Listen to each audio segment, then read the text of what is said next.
All right, welcome to another episode of the Green Top Outdoors podcast. We are actually off site today. We're at a studio in Richmond with Enzo Media, and our special guest today is John Barklow from Sitka Gear. John, good morning. Glad to have you. Good morning, guys. Thank you Todd for Sadler's inviting me. here on the podcast with us today too. We got some special news that we're launching today, and John, we really appreciate you being a part of this, and we appreciate Sitka allowing us to be a part of this exclusive, I guess, program that you guys came out with, and that is a new camo that you guys are bringing out, and I'll let you take it away and tell us a little bit about that, and Todd and I will unveil what this new camo looks like from you guys. Yeah, so as most people know, if you follow Sitka, we don't come out with camel patterns very often. It's not a every other year kind of thing for us. And so the last one we launched was Subalpine in 2017, and I had a pretty big hand in that. And I think people that follow Sitka know what Subalpine is. It's that greener pattern. A gentleman that I work with named Chris. He came from Alabama, Georgia, the Atlantic seaboard, and he kept saying for years, he's like, "Hey, we need a different camel pattern for these darker environments, for these longer whitetail seasons where the vegetation really the leaves never fall off the trees and it's darker dirt and subalpine's just a little bit lighter." And so believe it or not, this has been probably 4 years in the making, if Oh you can wow! believe that. So Subalpine came out in 2017. Chris started, I think he got there 2018, probably 2018, late 2018. He's been working on this, and so uh, the pattern's called cover, as in leafy cover, and it's really specifically uh, tuned into areas that have denser vegetation, longer seasons where leaves are on the trees. So think that whitetail hunter, you could take it from early season, say in your guys' neck of the woods, all the way down into the south. You could take it from early season all the way to late season, right? If you're hunting, uh, oak trees and stuff that still have leaves, and next thing you know, you find yourself in some, dense pine thicket or something like that. So one of the reasons it took so long is to look at new science, and that's one of the reasons Sitka doesn't come out with patterns very often.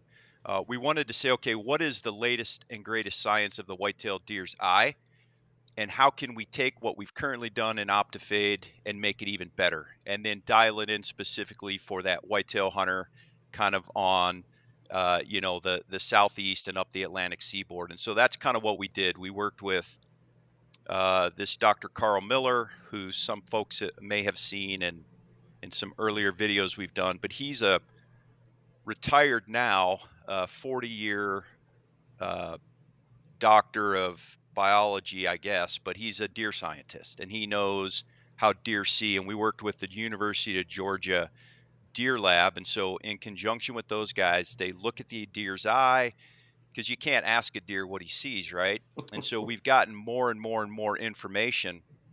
And I think some of it, if you don't mind me diving just a little bit deep, because I think it will help hunters. It's helped me in the deer and the elk woods. But the deer's eye, when you look at the deer's eye, its pupil is more oval on the horizontal platform, right? Where ours is round. Now we're predators, so our eyes are in the front of our heads. Where a deer is a prey animal, so its eyes are more on the side, and it's got this oval pupil, and it has 300 degrees of vision. That's how much peripheral vision a deer has, right? So a deer's looking at you, and you're like, man, that deer's looking at me, and he might be, but he also could be looking almost behind him, right? And really, what a deer relies on is objects moving across or through that long oval shaped pupil. Whereas we move our head to look at things. When we're looking at the deer, we turn our head to look at the deer. We might catch vision out of our peripheral, but then we turn our head to look at it. Um, so that's been an interesting thing that the deer can see movement across that spectrum, and he sees it a lot better than us. He sees movement. They pick up movement a lot more better, a lot more accurately than we do. A lot more crisp. But what they don't do is they don't see non they don't see stationary objects very well. So when you're in that tree stand, if you don't move, the deer is probably not going to see you. You're probably going to blend into the vegetation. But how do I shoulder my rifle? How do I draw my bow? And so that's what we're trying to figure out, is not just camouflage in the stationary uh, the stationary process, but how do I draw my bow? How do I shoulder my rifle to actually be able to get a shot? And so they broke out all this scientific equipment that we've not used in the past, these spectrometers and things where they could see what kind of wavelength of color the deer could see. Now I'm getting to my point here real quick. And here's what we figured out. And I got some notes just so I can get this correctly. Um, but the deer sees color in the blue range, so the blue spectrum. He sees it 20 times more accurately, or vibrantly, I should say, than a human being. So if you remember art class in the second grade, which I do not, but if you did and you learned your color palette and you're like, mixing yellow and blue equals etc. So what I've learned from our color specialist is some greens have a little more blue spectrum, some greens have a little more yellow spectrum, some browns have a little more red spectrum, some have a little more, blue spectrum, things like that. So now, after all this information, now we started to say, okay, what colors do we actually need that are not in the blue spectrum where the deer can see you, so that you actually blend into that background, that leafy, dark, vegetated background, so that now when I draw my bow, the deer has less chance of seeing that movement, because I just said he sees movement very well. But if I can now mask and mimic what I'm, you know, in, say, the tree or the ground vegetation or whatever, I can get away with that movement much easier. So that's the science. That's how we got the color. And then the last thing that I didn't do when we did subalpine is we said, okay, great. We had, I think Chris had 20 different patterns that we thought would meet the science, but now we need to go see if the consumer would be willing to buy it. And so he went out to the East Coast a couple years ago and he did what we call consumer intercepts, and he showed all 20 of them to random consumers who were coming in and looking at Sitka gear or other whitetail gear and said, hey, look at these, specific patterns. Which one do you think you would, is the most attractive to you and that maybe you would consider buying? And it kept coming down to this pattern called B20, which is now called Optifade cover. So after 8 years and all this years of science and trying to get as on the cutting edge as possible to try to give the best opportunity to a hunter to be successful, today, 9/9, we're launching our Yeah, next and camouflage I'm gonna pattern go ahead after and eight turn my years. hat around so we can have a look at this. Todd, you scared to get your mess your hair up, or Yeah, go ahead. Yeah, I worked on my hair this morning for once. Oh wow, hold on. that is some sexy camo.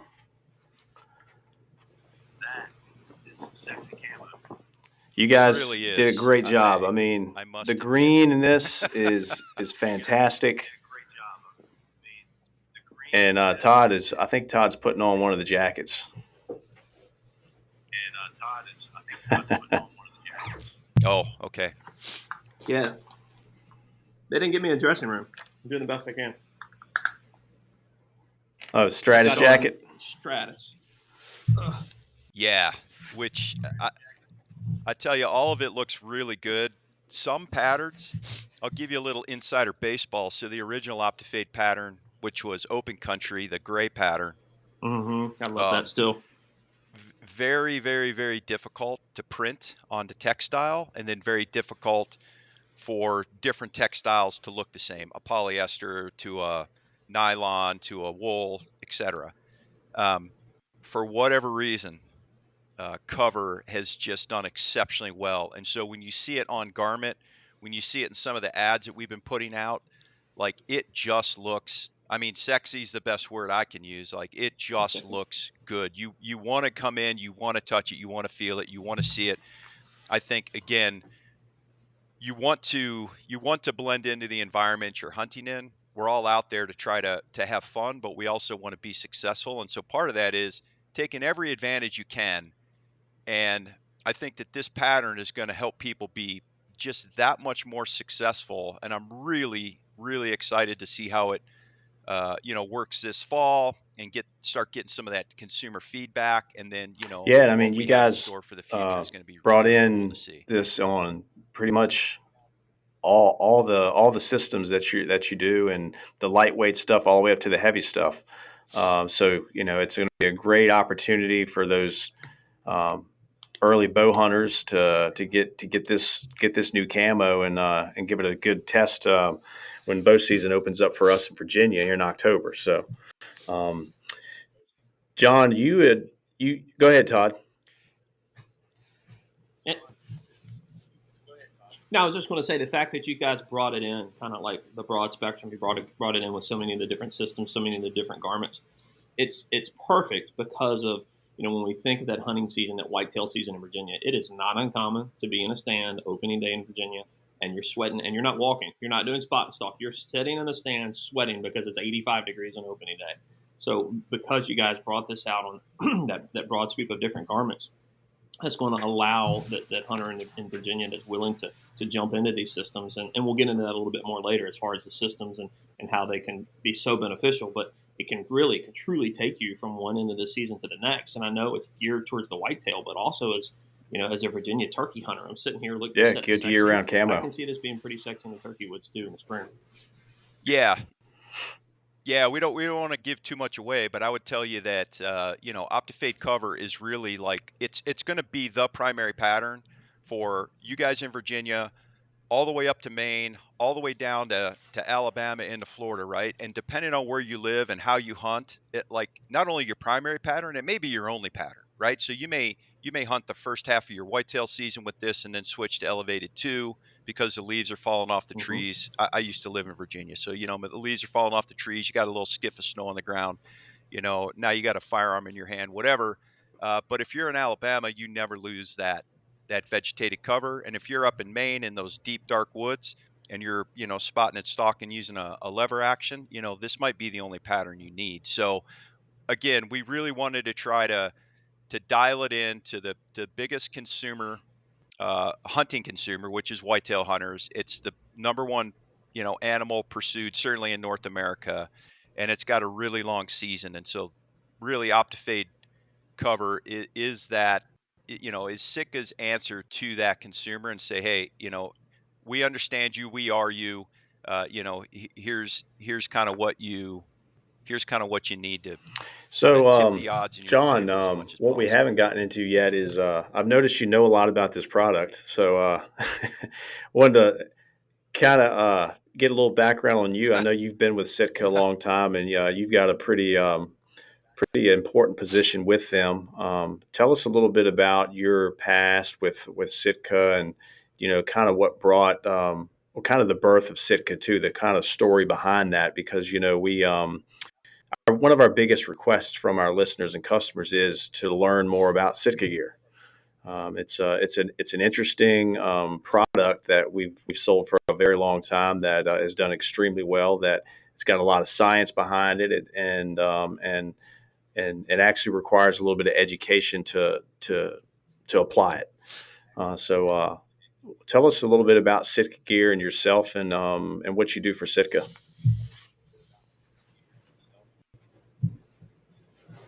Yeah, so we'll circle back on the education piece, I hope, here in a little bit. But I'm the senior product manager of hunting, so I kind of oversee all of hunting. I started out specifically focused on the big game category, so think Western big game. And Mm. we had person running whitetail, person running waterfowl. Um, Now I kind of oversee all of that to make sure that what we're doing and how we're doing it, the cadence of that, the product we're rolling out, that it all makes sense, and we're not kind of like internally having a food fight. And we've all worked really well together to make sure that happens. So that's currently my position. I've been there almost 10 years, and I really was kind of thankful. I had retired from the military. I'd been in the Navy for 26 years, and was looking for something to do. And towards the end of my career, I actually was working with some of the best, or well-known, maybe I should say, outdoor brands. The Arc'teryx and Patagonias of the world, with their designers and developers trying to figure out a clothing system for special operations. And so that's kind of where I got a little bit of my chops to understand some of this. Another thing I actually did is I worked on they they called it the personal signature management program, because it's the military. It's got to have a cool acronym, right? So, Always. um, but basically that meant, what's the modern day camouflage? And, when you're building a camouflage for the military, obviously it's human against human. So how we see under infrared, under night vision, et cetera, et cetera.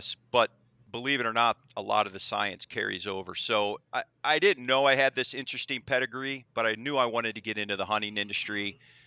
I got the opportunity, and really Sitka was the only brand I really wanted to work for in the hunting industry, because, the inception was back in 2005 when, the two founders were sitting on a mountaintop in Idaho. I believe they were hunting mule deer, and they were just freezing their asses off, right? Because a lot of, think back to 2005, this kind of wave of new technical hunting apparel is really very brand new.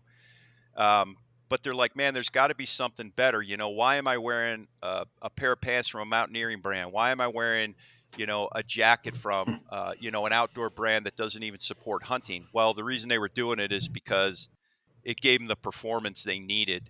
And so that's kind of what was the impetus to start Sitka. In 2010, Sitka was acquired by W.L. Gore. So Gore-Tex is what most people know. And so that's who owns them now. But that acquisition by Gore really is the thing that put, I think, Sitka over the top and so far ahead of the competition because of the assets we had. So there'll be some videos coming out where people may have seen it, but this is the coolest one I've done, where me and another guy will be getting into really icy cold water and becoming almost hypothermic, and then drying our stuff out with Sitka gear on. That partnership with W.L. Gore allows us to go and use their labs, use their scientists, use their climate scientists, engage with UGA. I talked about the spectrometers and things that we use. That was all technology that Gore allowed us to use from their labs and their scientists. So, jump ahead now to 2024, and we've got all this infrastructure now in place, and the company's just slowly grown. And like I said, 8 years between camel patterns. We don't do things just by happenstance. It's very specific and very strategic, and we're not going to do something if we don't really have something better, for the consumer to make their lives, easier, funner, more successful, in the woods. And it's wild that you say that too. I heard you say you better, and we'll get into more of this here in a little while too, I'm sure. But from a consumer standpoint, from that retail standpoint, when we're out there, we're working the floor, and someone wants to maybe test the waters, on Sitka for that first time, and they want to know like what makes this different, what sets this apart. One of the easiest things for me to explain to that consumer that really doesn't know the industry, they don't know the ins and outs of garments and layering and things like that. But what makes it different, what sets it apart, is everything, every piece of Sitka that I own, and I try to explain this to people, every piece, whatever it is better than any other, light garment I've ever had. The gloves are meant to fit your hand, that anatomically fit your hands correctly. The jackets, the way that they breathe, the way that they're meant to work with layering systems, every piece of it is better. And it's just easy to say better, but hearing how you guys engage with UGA, and you're looking at all the scientific things, the parts that all the parts that make a whole, right? it's so interesting and amazing to me to see that. And again, you said it earlier, you're not just throwing out a new camo pattern every year to rake that money in. You guys are trying to get it right. The thought processes, the scientific processes that go into all of it, it's mind blowing. So it's good to hear you say that. The better. Yeah, I appreciate that. If you knew the hours, the days, the months, that we toil over sometimes the most seemingly simple thing. A lot of it comes down to fabrics, which, from my military career, I'd never thought I'd never thought I knew so much about fabric, right? But at the end of the day, that's really where, but that's really where it breaks, right? So, like from my position, I sit there and say, okay, I've got this idea. You start with a piece of white paper and you write a problem statement. What problem are we trying to solve? Now, some of these problems are obvious. Some of these problems, we like to say hunters don't even know they have, right? It's just something that they've dealt with and accepted as the norm. But it's our job to sit there and go, no, we actually can solve that problem. People don't even know that they can say, stay warm and stay dry, Yeah. but still have, the articulation in a garment and make it quiet enough to get your bow drawn at 20 yards and kill a white-tailed deer. Like they just, well, it just is what it is. I'm gonna be big and bulky and all this stuff. But we scrutinize. And so I write the problem statement and then we go and try to start figuring out how to solve that problem statement. It almost always starts with the fabric, like that Stratus jacket you're wearing, right? Pretty warm, So I can that tell you. Stratus jacket you're wearing, that fabric, that combination doesn't exist anywhere else in the world. It's not like any other hunting brand can go buy that fabric. That is ours. That is proprietary to us. The Intercept pant is another one that I did a few years ago. That combination of materials and how we put it together, like that is proprietary to Sitka, full stop. Like nobody else has access to that. We don't go in and just look at the catalog and say, oh, give me some of that and give me some of that and let's put it together. Um, that's at the very minute level. And then when you open it up and kind of get back to the maybe 20, 30,000 foot view, it's how do all these things integrate? Mm-hmm. So not to go down a rabbit hole, but if we have a new technology, let's just take that Stratus jacket again. We're like, great, that Stratus jacket is cool. We can build that in a jacket. It's quiet, it blocks the wind, etc. But now how do we build that into a system for the whitetail hunter so that he can walk to his stand, he doesn't overheat. He can get in his stand, he can stay warm. He can draw his bow and he's quiet, right? And then we apply a camouflage pattern so the deer doesn't see the movement. That is systems thinking. We don't go out and hunt in a jacket. We go out and hunt in a clothing system Mm-hmm. or, chase elk or birds or whatever it is.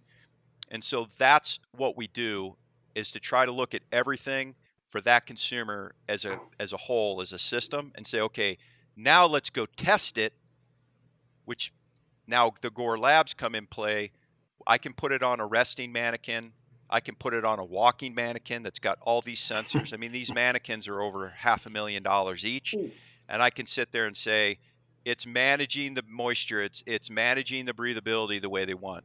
Or, we need to make the garment a little bigger, a little smaller, for fit. It gets super, super complicated. And I don't want to take credit. I'm not the smart guy here. I just know that I have smart people that work with us, and then I just engage them, and then they come back. And then our experience as hunters, like at my level, we sit there and go, yes, we can apply that, or no, we can't apply that. And that's kind of where we get. Unfortunately, unless we do a podcast like this, the consumer isn't going to know that when he walks onto your floor, right? What Right. hopefully Exactly. they see is like, man, that is just damn sexy looking product. They put it on, they're like, wow, it really fits good. It does what it's intended to do. And say after a season, they're like, you know what, it did that. I'm going to go back and buy some more of that because it delivered on the Yep. promise that those guys made. And Yep. that's really, kind of what we've relied on. Because at the end of the day, the proof is in the Well, like you pudding, right? said, It either does what it does or it doesn't. So, well, I was going to say That's one of my biggest what you mantras. said Is is oh, go ahead. Go ahead, Hunter. the product's going to deliver if it's used properly, and I think that's part of the education piece that we're Mm-hmm. slowly getting to, is how do you use the product properly so that it that it applies to what you're doing.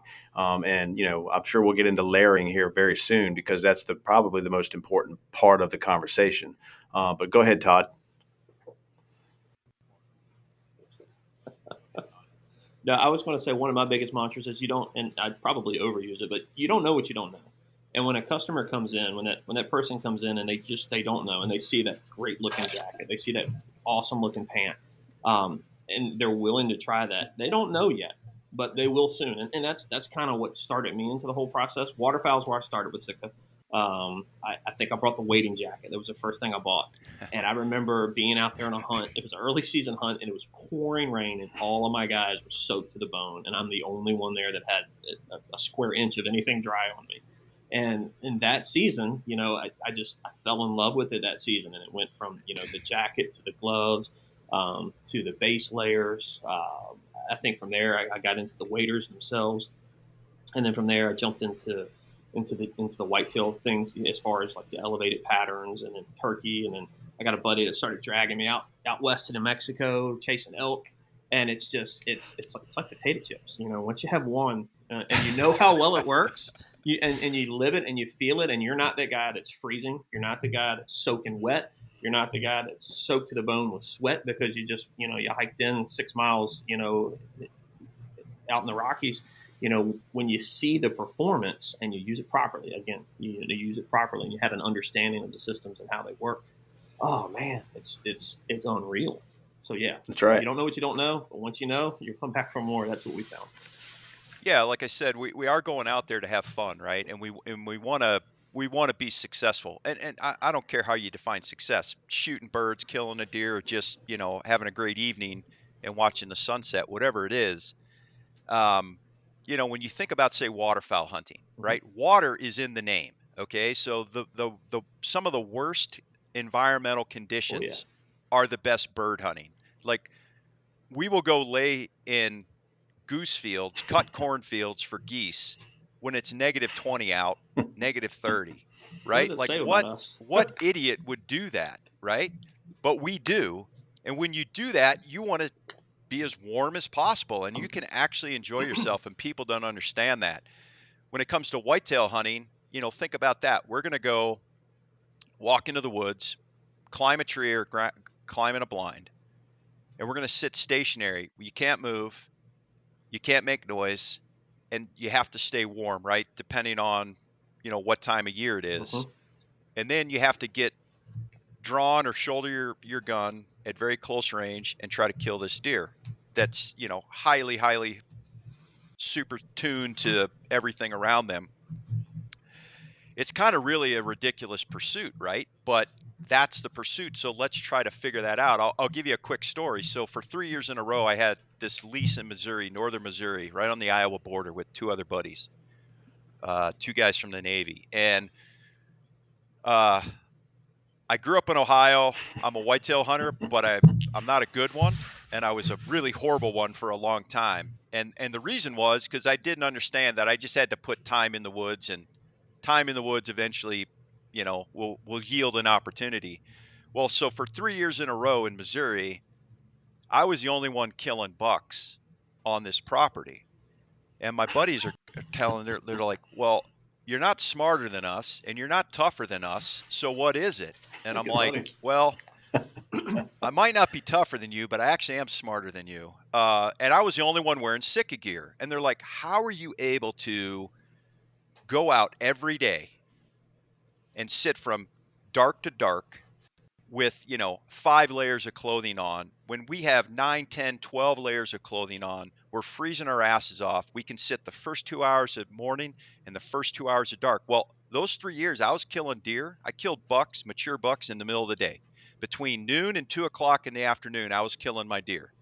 Those guys were back at camp sleeping, right? So by the 3rd year, I got them into some Sitka gear, and, kind of gave them just the high level, here it is, trust me kind of thing.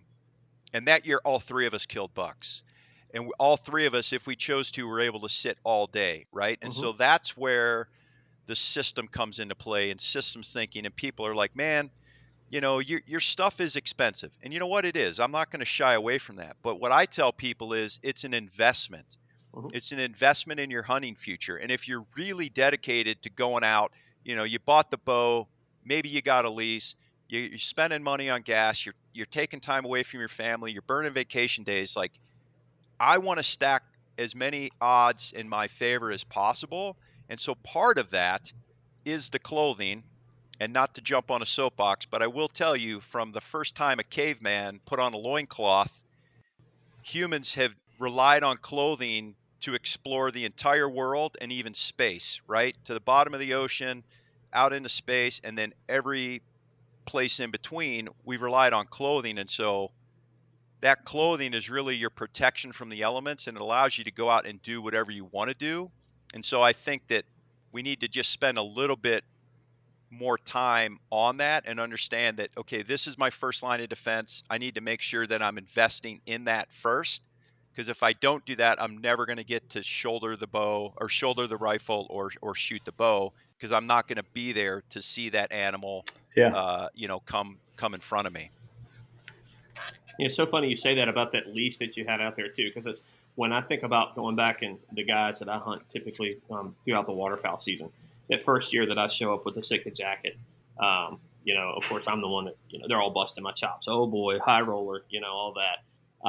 And now 5, 6, 7 years into it, all of those guys, it's like they got me on speed dial. Hey, has your new order of Sitka come in? Has the new Sitka jackets come in? How about the waders? How we look on the waders? Like everyone there is outfitted because we're there. We're able to hunt longer in the day. We're able to hunt hard days that we weren't able to hunt before when it's Exactly. 15 degrees and blowing. Yep.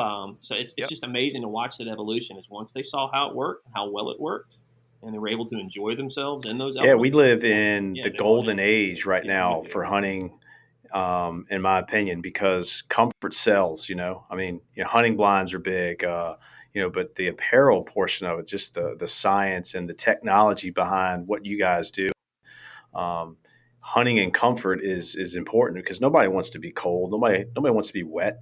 But until you build your system and experience a full day in the cold, and you don't, I tell people you don't have to be cold anymore. You can do this the right way, build your own system depending on where you're going to be hunting and what climate, and be very, very comfortable and actually enjoy the outdoors.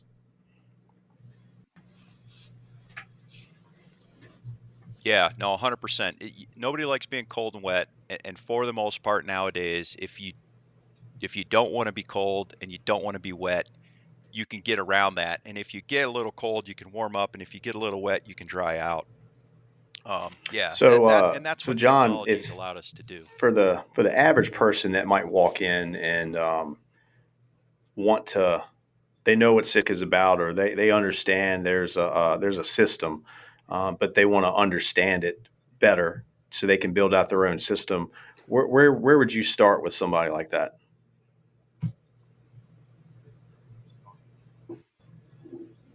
Yeah, so the first thing I would say is, if you're new to Sitka or technical apparel, I wouldn't. It can be overwhelming Mm-hmm. to sit there and go, man, what do I need? Where do I start? Pick a place.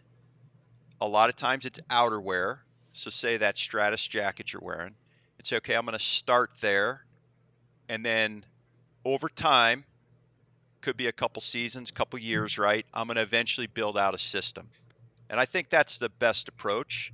And when you do that, it's not so overwhelming to yourself, to the pocketbook, etc., right? And you can start to really understand what you like and what you need. Um, but I, I call it the 8-piece clothing system. Really, for a whitetail hunter, it's about 6 pieces of clothing, 6, not 6 layers, but 6 pieces of clothing that really the whitetail hunter would need. No matter what you're doing, chasing elk, shooting ducks, walking your whitetail stand, the base layer, so the layer right next to your skin, is really the foundation of anything. So the same base layer that I use to go chase elk here in Montana is the same base layer I'm going to wear, or the same base layer I can wear when I go climbing a tree stand in Virginia, right? Because what does that do? All that does is take the moisture on your skin and just it absorbs it, and then it helps evaporate it, right? Either to the next layer of clothing, like the Stratus jacket, or if it's hot weather, then just right into the air. And if you can do that, that allows your body to help stay cool or stay warm. So if it pulls moisture off my skin, it's helping me stay cool. But if I have additional layers over top of that with my skin dry, now I can stay warm. So I'll give you an example. How many times have we walked to a tree stand in the morning and we're chasing the sunlight because we slept too late and hit the snooze button, and now we get to our tree and we're wet and we're sweaty? If you don't have a proper base layer and you just kept your Fruit of the Loom t-shirt on, right? Or your green top t-shirt that you bought, like that t-shirt is going to stay wet and clammy, and you are going to get cold, and it's going to drive you off stand. And I'll give you another story to kind of highlight that. So I'm in Southern Ohio. I'm hunting whitetail. This this property had a little store, and they sold some Sitka stuff. So a gentleman, I won't mention where he was from, but he was in that general area, lived in that general area. He was brand new to technical clothing. And so he's talking to me, et cetera, and he ends up buying a Stratus jacket and a pair of Stratus bibs, which is what you're wearing, right? It's like the perfect thing for that time of year. So the next morning, I didn't think much of it. So the next morning, we all go out. Now, that particular property, you had to walk to your tree stand in the morning. They didn't drive ATVs or anything. So some of the hikes were like a mile, right? Mm-hmm. So I get back about, say, 11 o'clock in the morning, and this guy's already back in camp smoking a cigarette. And I'm like, oh, damn, maybe he killed a deer already, you know? So I said, hey, how'd your morning go? And he said, it was horrible. I froze my ass off. Sitka sucks. I'm never wearing it again. And, of course, that's not the response I was expecting. Not at all. And so I said, whoa. I said, okay. So anyways, I started talking to the gentleman, and this was my fault, not his. He was new to technical clothing. I had just sold him essentially the Superman uniform to go out and stay on stand and kill a deer, right? But what I failed to do was ask him, well, what else do you have to wear with that Stratus jacket and bib? And what he put on under it was a one piece, if memory serves, a one piece cotton union suit, a flannel shirt, and a pair of blue jeans.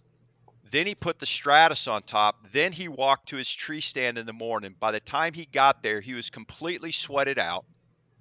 All the cotton underneath wasn't going to give up that moisture. Nope. And he just stood and shivered and then got down by 8 o'clock and walked back, right? So one piece isn't enough. But what I would tell people is make sure you're building a system. So I'm long-winded. So base layers, number one. It doesn't matter if it's synthetic or wool. I think for whitetail hunting, I tend to default to wool because it manages odor really well. For Sitka, like the Core Merino 120 is like the perfect base layer. Super thin. You're like, well, this isn't going to keep me warm. It's not intended to really keep you warm. It's just intended to manage moisture, right? So base layers first. Then you have something called active insulation. So active insulation is something. So now it's super cold in the morning. I know if I put my full Stratus system on and walk to my stand, I'm going to sweat my butt off and I'm going to be overheated, right? So I'm going to not put on the Stratus jacket. Maybe I'm going to unzip the vents on the Stratus bib, but it's cold, so I'm going to wear just enough insulation, and that's active insulation. So this is where the ambient comes in, or a Fanatic hoodie, or something like this. It's going to give you just enough warmth to get to the stand, but it's also going to dump all the heat that's going to build up as you walk to the stand, right? So it's not going to keep the heat in. It's going to let the heat out. That's active insulation. So that's super critical.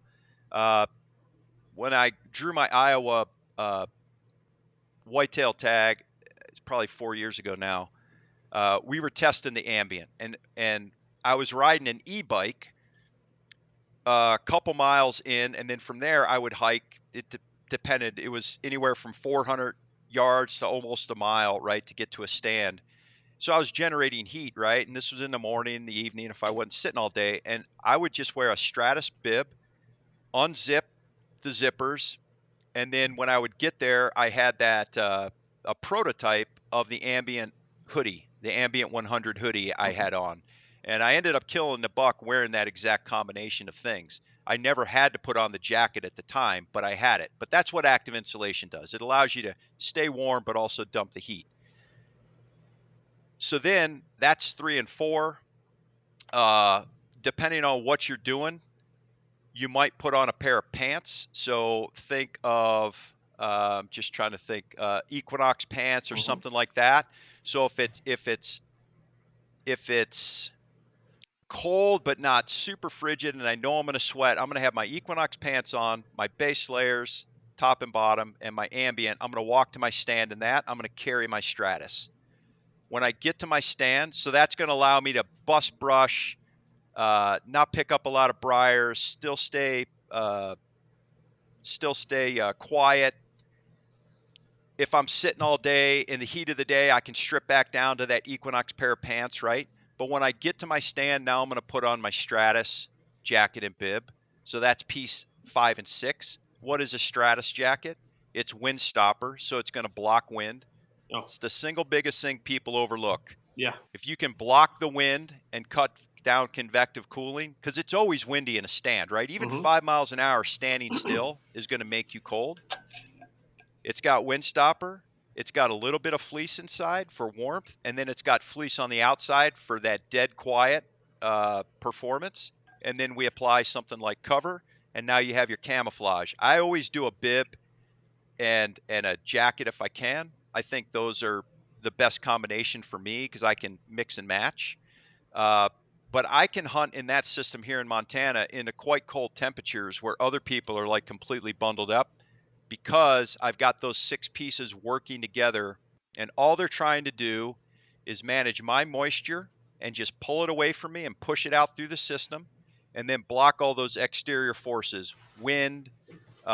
Maybe you get a light precip with some snow or maybe a squall blows through. You're not having to put rain gear on, and you're just able to sit there and ride that little squall out or the afternoon lull and be there in position to kill that deer because those 6 pieces are working together. And my buddies, to go back to the Missouri story, they're like, how are you able to sit in these cold temps with just those 6 pieces? And my answer was, it's the 6 right pieces working together. You could put 12 pieces on that aren't going to be half as warm because now you're going to be too constricted. You're not going to be able to draw your bow. You're not going to be able to climb your stand. You're going to sweat your ass off walking your stand. All that Yep. stuff is going to work against you You just brought up and not something for you. too. That's another important piece of the education of this is that, and that's fit. How it's supposed to fit to you. I mean, a lot of people think bigger, bulkier is warmer, but I think the fit of anything is very important in staying comfortable. I'll just say comfortable. How much of that goes into the design of the apparel that Sitka brings?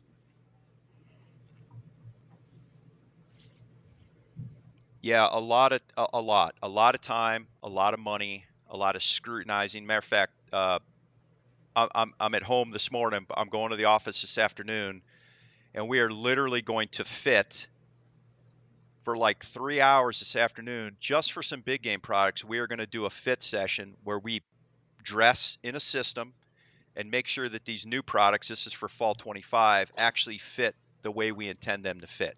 Now, Nice. humans, we're all a little bit different size, right? But generally speaking, I get this question all the time. They're like, "Hey man, I'm a large base layer. Do I need to size up for my Stratus jacket?" And the answer is most of the time, no. If you're a large in one thing, you should be a large in everything. Now, the base layer is going to fit maybe a little tighter or contoured because that's how we want it to fit. And the Stratus jacket's going to fit a little looser, even though it's a large. That's the way we want it to fit so that you can draw that bow, you can climb, you can hike, et cetera, et cetera. There's always people that are kind of tweeners, I call them, right? They're like, man, I'm between a large and an XL. And that's where going into a store and actually trying it on is maybe going to help. But I would say, generally speaking, you want a little bit of room just for that freedom of movement. And, you know, if it's too tight, it's going to cut down on circulation. You're going to tend to get cold, specifically for whitetail hunting, right? So I tend to always err a little bit on the side of, larger than smaller. But if you're a large, you should be a large. Most people and everything That's good to say know. for your whitetail system. We were talking on the way here this morning, and kind of talking about how Sitka's kind of got everything covered except footwear. We were wondering when are they going to come out with some footwear, but just not just the layers or the covers or but gloves like Todd mentioned earlier, the importance of a nice comfortable glove. Like your hands or having the ability to use your hands while you're hunting or while you're outdoors is pretty important. So getting a nice pair of comfortable gloves, especially if you're going to be, shooting a bow, shooting a firearm. I know there's a ton of fit and research that goes into just that piece of clothing itself there. But, it looks like you guys got almost the whole thing covered. Are there any footwear in the future for Sitka, or can't talk about that? I'm listening here. Yeah, so I'm the apparel guy, right? Oh, But I okay. like to joke. But I like to joke that we have you covered from head to ankle. um, so I would say it's if anybody's really tuned in, it's probably the worst best kept secret that we have hired a few people to work on footwear. Oh, wow. It's not what I do, so Gotcha. I can't really speak to it. But I would say that we're looking at it. Yep, Awesome. because again, I if obviously you guys don't know me personally, we just met, but I despise Yeah. copycatting other Mm-hmm. people, like just copying other people's stuff, right? I'm like, it's boring. Like, you don't want to put all this time and effort. No, most product development takes at least 2 years from inception to get it to market, right? At least 2 years, sometimes 3 and 4, say with cover. It's like, man, do I really want to spend that much time just copycatting somebody else? So my point to that is, when we know that we have or have a good idea that we can solve those problems, like I said, that hunters either have and know it, or sometimes problems that they don't even know they have, that's where we're really going to start to really focus in and devote some resources to say, okay, we know this is a problem, let's try to solve it. And I would say, to the question you asked, I think some people said, hey, I think we can solve some problems that maybe hunters don't know they have, and the world at large. Let's look into that and devote the resources. So I'd say that's what we're doing right now. But again, I'm really focused on the apparel. It's more than enough for Yeah, me. I'm sure. But I would just say that, yeah, so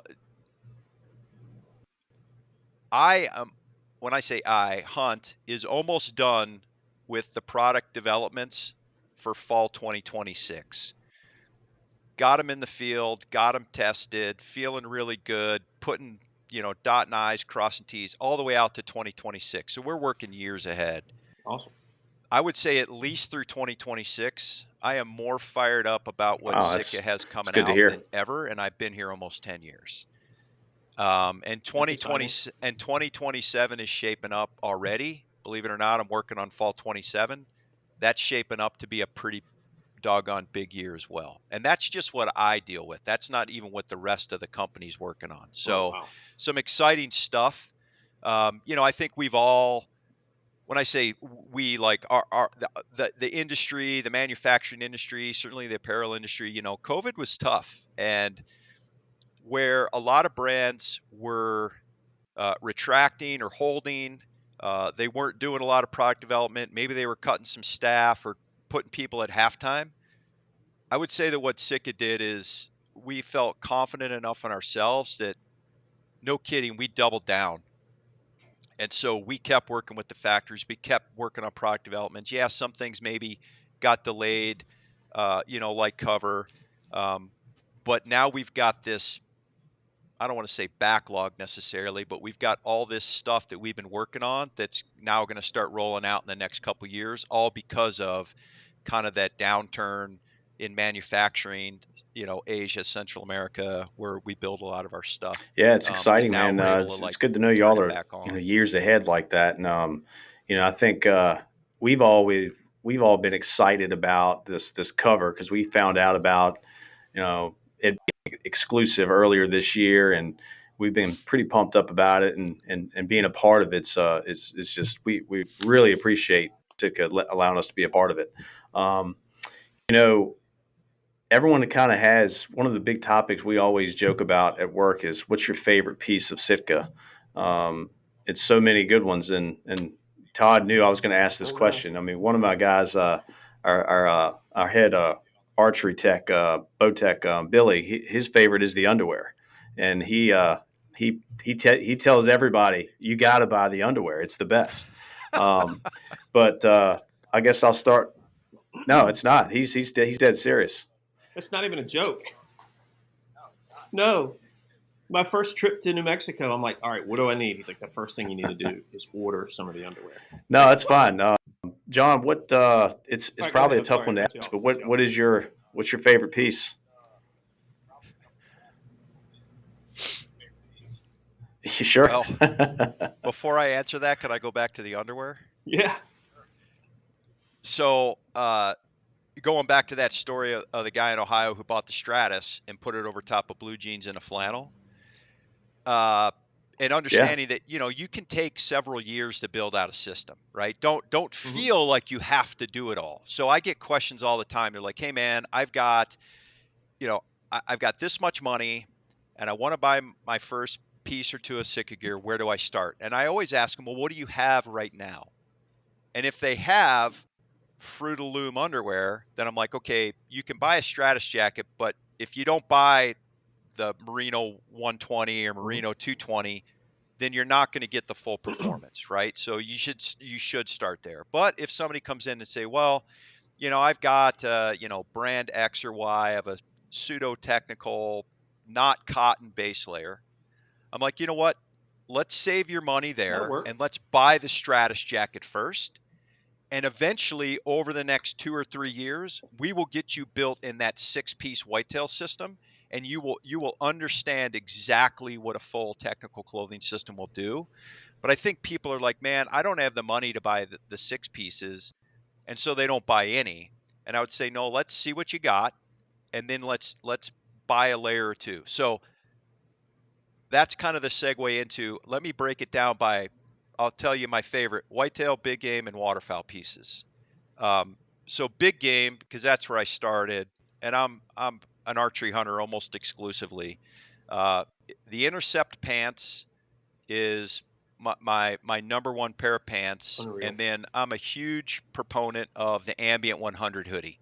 So, yes, I've got base layers underneath. Yes, I've got some insulation to go over top of that. But the Intercept pants are like durable, quiet. They got removable knee pads, hip vents. They got a little wool on the inside to cut down on moisture. And then the Ambient 100 is this active insulation piece that, I mean, honestly, I put it on in archery season, mid to late season. I almost never take it off. I just layer over top of it, right? I sleep in it, the whole thing. I went on a moose and mountain caribou hunt 4 years ago, I guess, uh, right on the edge of the Northwest Territories. Horseback hunt, 15 days, October. It was freezing the whole time. I don't think I ever took that off in 2 weeks. I just wore it, and I just pulled the hood up when I needed more warmth, and I took the hood off when I needed to dump heat. So that's big game. For whitetail, I would say that my number one is the Stratus jacket and bib, um, because I can open up the vents and dump heat, and maybe not wear the jacket, but just the bib, like I said, when it's a little warmer. And then I can put the jacket on and I can layer underneath it, say with an ambient 200 when the temperatures start to drop. So it gives me, I think, the most versatility in a whitetail system when you understand the system thinking. That the Stratus is like the focal point of that. So anybody who's starting their Sitka life as a whitetail hunter, I'm like, man, again, there's always exceptions. I'm like, you should start with a Stratus or look seriously at a Stratus bib and jacket. And that's going to give you the best versatility to, understand what it is and then leverage it either earlier season and late season. But, most of us are going to hunt that kind of sweet spot of the year. If I was recommending something for, because like I said, I lived in Virginia. So if I was going to build a whitetail system for somebody in Virginia, or I was going to come hunt whitetail with you guys, it would be Cormerino 120 top and bottom. It would be an Ambient 200 jacket. It'd probably be a pair of Equinox pants, and it'd be a Stratus jacket and bib. Like, those are my 6 pieces. I don't even have to think about it. I know that's exactly what's going to work. And then I can not wear this or wear that or wear it in combination and then just adapt to the environment. And then for waterfowl, for me, it's the Hudson Oh yeah, that's on my list. jacket and bib, right? The Hudson jacket and bib, I can lay in that goose field when it's stupid cold, and I don't really care that much about geese, but I'm out there anyways, right? And I'm laying in that field in that layout blind because I can layer underneath, or I can take something off, right? And so I can set up the deeks with maybe a base layer, and maybe at that point, maybe I have like a 330 merino zip off bottom, and those Hudson bibs, and then maybe I've got probably an Ambient 200 on, and I'm setting up field of deeks, blah blah blah. And now I get ready to climb in the blind, and I put that jacket on. It's got Gore-Tex, it's got insulation. I mean, it's crazy warm. And that's going to allow me to do a lot of different things. And so, not everybody does all 3. So I wanted to make sure I kind of covered down on that. But those are for each category, those are my 3, those are my kind of favorites. I just always grab those every single time. I don't have to think about it. Unless it's like some extreme one way or the other. Right. The Hudson for me, as far as waterfowl, I got a Hudson for the first time we went to Massachusetts. We were hunting Atlantic eider about 5 years ago. Wow. And the first day there was an awakening for me, and I was glad I had a Hudson. It was blowing 20 to 30. I think it was 19 degrees, blowing 20 to 30, snowing. It was horrible. And I remember one guy, it took him like an hour to warm up once we got back to the truck. And I'm sitting down there. Was I cold? Yeah, I mean, I was a little cold. I mean, those are pretty frigid conditions. Yeah, But yeah. that jacket has just become such a staple for me on the cold days. I absolutely But love you it. went all the way up there to hunt Yeah. eider. I mean, Right. you want to be able to hunt eider, right? Yeah, exactly. The weather's probably going to be pretty crappy. I lived in Kodiak, Alaska for years, Oh, and that sounds like a typical Kodiak day of waterfowl hunting, and yeah, you're just not going to go if you're not prepared for those exactly. You're elements. not going to Yeah, enjoy it. I think you yeah, mentioned earlier too about the Windstopper. I think a yeah. lot of people don't understand Windstopper and the technology behind it. But I've got a Jetstream jacket that I picked up. Someone Yep. had ordered it a few years ago, and they didn't pick it up special. It's an open country, Yeah. so I grabbed that, and I think that was the first piece of Windstopper that I had of anything with Windstopper, and that's a game changer. That was unreal. I could not believe how much of a difference that made for me, anyhow. So just Yeah, the Jetstream jacket is one of our most popular pieces. But just being able to cut down on what's called convective hmm cooling. So the wind blowing across your body is going to strip body heat away. If you're damp, say because your base layer got sweated out and it's not the appropriate base layer, you're going to lose heat even quicker. And so if I hiked to my tree stand, I sweated up, like I said, I climbed up there, and now I can't move. If I'm big game hunting, I can walk around, I can do jumping jacks, I hmm can keep hiking, right? You can't do that as a whitetail hunter. So you are so much more reliant on your system to move that moisture.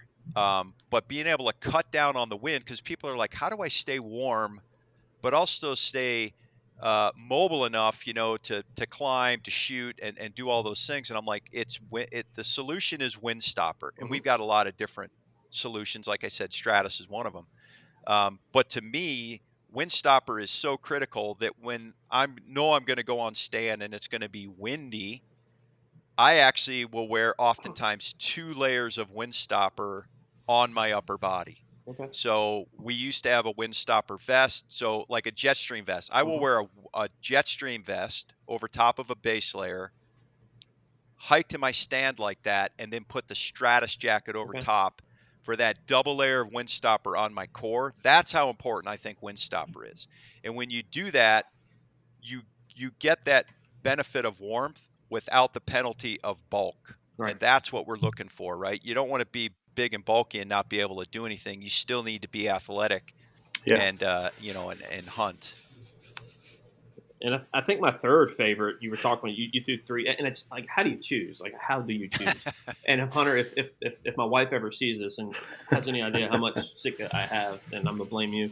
But my other one, I picked up an intercept hoodie before my last trip out to New Mexico for an early elk season, and that was perfect for me out there. You had your cool mornings, which was perfect.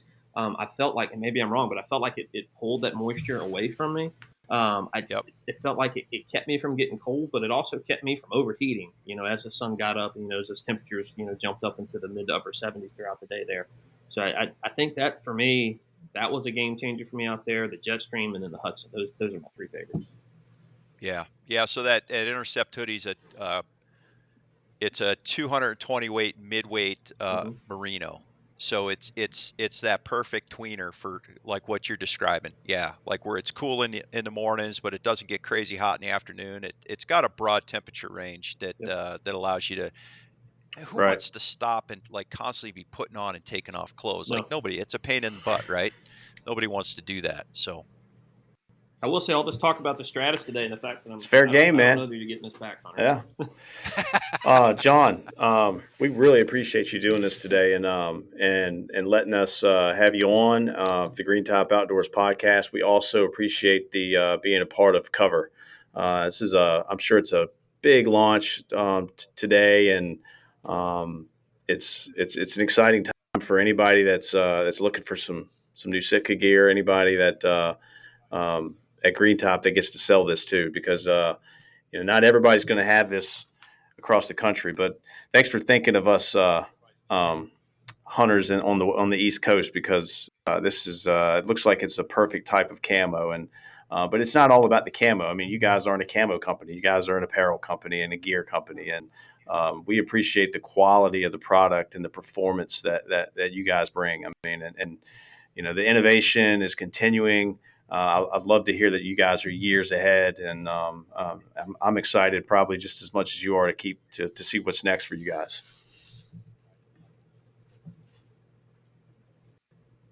yeah, no, thanks for having me on and just about the camouflage, about the concealment technology. We look at it as a technology, and we're excited about this one. We think it's going to appeal to a lot of people. We think it's going to help a lot of people be successful, and I can't wait to hear a week, 2 weeks, a month, uh, you know how it's going for you guys, at Green Top, but also how it's going for the Yep. consumer in the field. Like that's the ultimate test, right? Right, exactly. And I'm pretty fired up about it. We had guys hunting last year in it, so we have some data points, but yeah, that's the fun for me, is to like actually see that and people It making is. memories It out is. there, because at the end of the day, that's really what it's all about. Yeah, and I want to echo Hunter a little bit and just thank you for taking the time and jumping in on this with us. Oh, I Um, enjoy it. Yeah. I love Sitka. I'm the guys at work. I'm the Sitka junkie there. I have way more than any person has any right to have. So obviously I wanted to jump on there, and when Hunter told me that you were going to be on here, I'm like, oh wow, man! I've spent hours of my life listening to you on the Elk Talk podcast with Corey and Randy. So to be able Oh yeah, yeah, yeah. so to be able to pick your brain a little bit here and just kind of get it firsthand. Thank you for jumping in and for taking part in this and kind of help get the word out there. And that education piece is so important. So to do that and help us, it not only helps the consumers, but it'll help us as Yep. retailers as well. Hopefully some selling points and talking points there as well. So thank you Yeah, for no, your time. yeah, no, for sure. If we're not all educated and up to speed, then we can't convey the true value of it. And I would just say that, you know, give it a month or so. If you guys are getting questions and want to either jump back on, or just have some phone calls and say, hey, we're getting these questions from consumers, what's the best way to answer this? Or, how Yep. should we, how should we approach this? Certainly more than welcome to do that. But yeah, the more we can educate that consumer and they go out and have this amazing time outdoors, That's they're going to right. be consumers for life, right? And that's really what we're looking for. And I'm out there wearing the same stuff. That's what There it I'm is, looking man. for. So I assume Well, that's what John, thanks everybody else is again. looking for. There it is. You heard it here on the Green Type Outdoors podcast, the new Sitka cover. Excited about it. Thanks again, John. We'll have this up on greentop.com today and in store. So come on and check it out. It's wonderful stuff, and we got a lot of it to look at. So yeah, John. Yeah, John. Thank you, and good luck this hunting season. All right. Thanks, guys. Thank you, guys.